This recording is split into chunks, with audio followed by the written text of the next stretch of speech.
రేణు దేశాయ్ తీవ్ర స్థాయిలో ధ్వజమెత్తుతున్నారు, అభ్యంతరం వ్యక్తం చేస్తున్నారు. అభ్యంతరం ఏందో మనకు తెలుస్తుంది. చెప్పు ప్రధానంగా. సో ఏం కోసం, ఎందుకోసం మీరు ఇట్లా పోరాటం చేస్తున్నారు? మనుషుల ప్రాణం కోసం, చిన్న పిల్లల ప్రాణం కోసం. నేను తల్లి కదా, సో నాకు చిన్న పిల్లల ప్రాణం చాలా ఇంపార్టెంట్ ఉంది. నేను ఒకటే చెప్తున్నానంటే, చిన్నపిల్లలు కుక్కల వల్లే ఒక 10 చిన్నపిల్లలు చనిపోతే, మస్కిటోస్ వల్లే, దోమల బైట్స్ వల్లే లక్షలు చనిపోతున్నాయి, యాక్సిడెంట్స్ వల్లే లక్షలు చనిపోతున్నాయి, ఇంట్లో మందు తాగేసి వచ్చి కొట్టి లక్షలు చనిపోతున్నాయి. దాని గురించి మాట్లాడుతున్నాను. గవర్నమెంట్ హాస్పిటల్ సరిగా పనిచేయట్లేదు. గవర్నమెంట్ హాస్పిటల్ ఎంతమంది చిన్నపిల్లలు, ఆడవాళ్ళు, ముసలి వాళ్ళు చనిపోతున్నాయి. దాని గురించి చెప్తున్నాను. Yes, every human life is important. So మీకు మనుషుల లైఫ్ గురించి ఇది పోరాటం కదా. What is this whole fight about? కి మనుషులు పోకూడదు, మనుషులు చనిపోకూడదు. So why are you only selective fighting? Selective fight చేయొద్దునా. మీకు ఇప్పుడు ఇక్కడి నుంచి మనం బయట వెళ్తే అక్కడ నడి రోడ్లో ఒక సిగ్నల్లో చిన్న పిల్లలు వచ్చి అడుగు తింటున్నారు. ఆ చిన్నపిల్లల కోసం మీరు ఎందుకు ఏం చేయట్లేదు? మీకు చిన్నపిల్లల గురించి అంత ఉంటే ఆ చిన్నపిల్లల గురించి ఎందుకు మీరు ఏం చేయట్లేదు? ఆ చిన్నపిల్లల్ని మీ ఇంటికి తీసుకెళ్ళండి, అంతా చదువు చెప్పించండి, వాళ్ళకి డబ్బు ఇవ్వండి, మంచి తిండి పెట్టుకోండి, వాళ్ళ కోసం ఒక ఇల్లు కట్టండి, లేదంటే మీ ఇంట్లో పెట్టుకోండి. అదే చేయట్లేదు. ఆ చిన్న పిల్లల ప్రాణం కాదు. I would like to add one thing అండి. మీరు చెప్పండి. ఇప్పుడు చాలా మంది డైలీ వేజ్ వర్కర్స్ ఉంటారు, వాళ్ళ దగ్గర చోటు లేదు పిల్లల్ని వదిలేసి వెళ్ళడానికి. So definitely I would request the government, only కుక్కలు బయట వల్లే వాళ్ళు చనిపోవడం అనేది కాదండి. కన్స్ట్రక్షన్ సైట్లో వాళ్ళు ఏదైనా బండి కింద కూడా రావచ్చు. కన్స్ట్రక్షన్ సైట్ అంటే ఏదైనా బిల్డింగ్ నుంచి కింద అట్లాంటివి చాలా జరుగుతున్నాయి కూడా అండ్ జరగవచ్చు. కానీ ఎక్కడో ఓన్లీ కుక్కల గురించే హైలైట్ అవుతుంది. Okay, so this is not the only way or this is not the only reason why a child has been harmed. So I definitely request the government schools ఎలా ఉన్నాయి, at the same time government తరఫు నుంచి ఒక government day care మన daily wage workers పిల్లల కోసం వాళ్ళకి కూడా ఒక డే కేర్ లాంటిది పెడితే it will be very very helpful. ప్రధానంగా మీరు చెప్తున్నారు కదా, మనం ఇంట్లో పెంచే కుక్కలు కావచ్చు, వాటి వల్ల మనకి ఎలాంటి హాని జరగదు. సో వీధి కుక్కలు మీరు అన్నట్టుగా చాలా అన్ని ఏమి కరవు, కొన్ని కరుస్తున్నాయి కదా. సో వాటికి ఏం చేద్దామంటారు మీరు? కొన్ని కుక్కల్ని ఐడెంటిఫై చేసి తీసుకెళ్ళండి నా జిహెచ్ఎంసీలో. ఎవరు వద్దని చెప్తున్నారా? కొన్ని కుక్కల్ని తీసుకెళ్ళి చంపేయండి. 5 కుక్కల్ని చంపేయండి. 5 కుక్కల కోసం 500 ఎందుకు చంపుతున్నారు? దారుణంగా చంపుతున్నారు. వాళ్ళు కొట్టి హాఫ్ అన్ అవర్ వాళ్ళు. It's a very inhuman death. ఇవ్వాల్సిన lethal injection proper medical care doctor ద్వారా ఇప్పించండి. I know the medical part of, because I do NGO rescue work and you also know. 2 parts ఉంటాయి ఇంజెక్షన్లో. First part sedation ఉంటుంది, it's anaesthesia. మనకి operation టైంలో ఇస్తారు కదా, సో మనం నిద్రపోతారు. దాని తర్వాత హార్ట్ స్టాపింగ్ ఇంజెక్షన్ ఇస్తారు. సో ఆ కుక్క ప్రశాంతంగా నిద్రలో చనిపోతుంది. దానికి సఫరింగ్ ఉండదు. మంచిగా హ్యూమెన్ వేలో చంపేయండి నా మీరు. ఇది ప్రాణాల కోసమే పోరాటం ఉంటే, ఒక చిన్న బిడ్డ ప్రాణం ఇంపార్టెంట్ ఉంటే ఒక కుక్క ప్రాణం కూడా ఇంపార్టెంట్ ఉంటుంది. Don't take law na. Are you law? If you want to take no, then if you want to take law, then take law completely in hand. Then go to the government schools, go to the government hospitals, go on the roads, fight for the beggars. ఆ చిన్న పిల్లల కోసం పోరాడండి. Then అనాథాశ్రమంకి వెళ్ళండి, అనాథాశ్రమంలో పోరాడండి. అది పోరాటం కాదు. ఆ కుక్క కరుస్తుంది, ఒక బిడ్డ చనిపోతే ఆ బిడ్డ కోసం పోరాటం. సో ఆ ఒక్క బిడ్డ లైఫే ఇంపార్టెంటా? మిగతా చనిపోయిన బిడ్డల లైఫ్ ఇంపార్టెంట్ కాదా? అదే మామూలుగా మీరు చెప్తున్నారు మూగజీవులు టార్గెట్ ఎందుకు టార్గెట్ అవుతున్నారు పదే పదే అంటే ప్రధానంగా అక్కడ మనకు కనిపిస్తుంది కదా, అంటే కనిపిస్తుంది అంటే వాళ్ళ మాటలు చెప్పలేరు కదండి, వాళ్ళ గురించి వాదించడానికి ఎవరు లేరు కదా.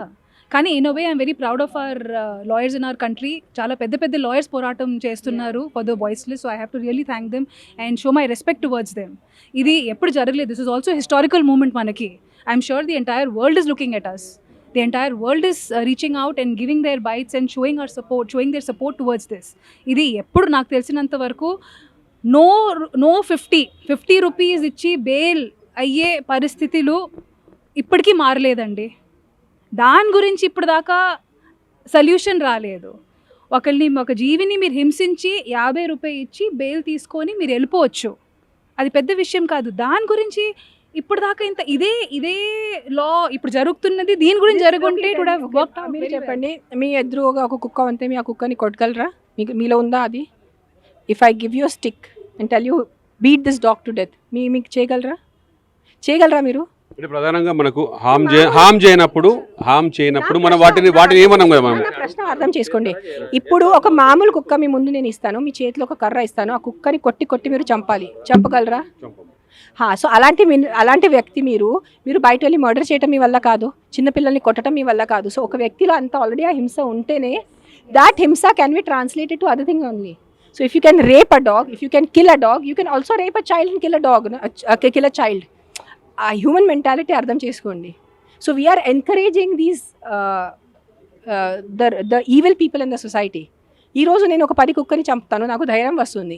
రేపు వెళ్ళి నేను ఒక ఆడబిడ్డని రేప్ చేస్తాను, ఆ ధైర్యం వస్తుంది కదా. సో న్యాయం ఉండాలి. సుప్రీంకోర్టు ఒక ఇష్టం ఉన్న జడ్జ్మెంట్ ఇవ్వదు.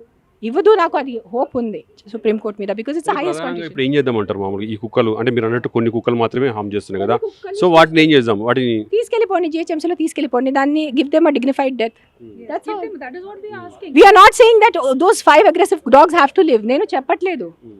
ఆ 5 కుక్కల్ని ఒక మంచిగా హాస్పిటల్ తీసుకెళ్ళి అంటే జిహెచ్ఎంసీలో తీసుకెళ్ళి డిగ్నిఫైడ్ డెత్ ఇవ్వండి ఆ 5 కుక్కల్ని. Then you will be happy. కొట్టి చంపద్దు, దారుణంగా చంపద్దు. రోడ్ల మీద చాలా వరకు తిరుగుతుంటాయి కదా మీరు అన్నట్టు.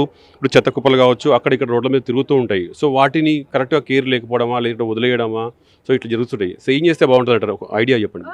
చెప్పాను కదా, ఇప్పుడు జిహెచ్ఎంసీని కాల్ చేయండి, ఎన్జిఓస్ని కాల్ చేయండి. ఎస్, పట్టుకుపోతారు. నేనే తీసుకెళ్తాను, నా అంబులెన్స్ వస్తుంది. హౌ మెనీ హెల్దీ డాగ్స్ ఎందుకు తీయాలి?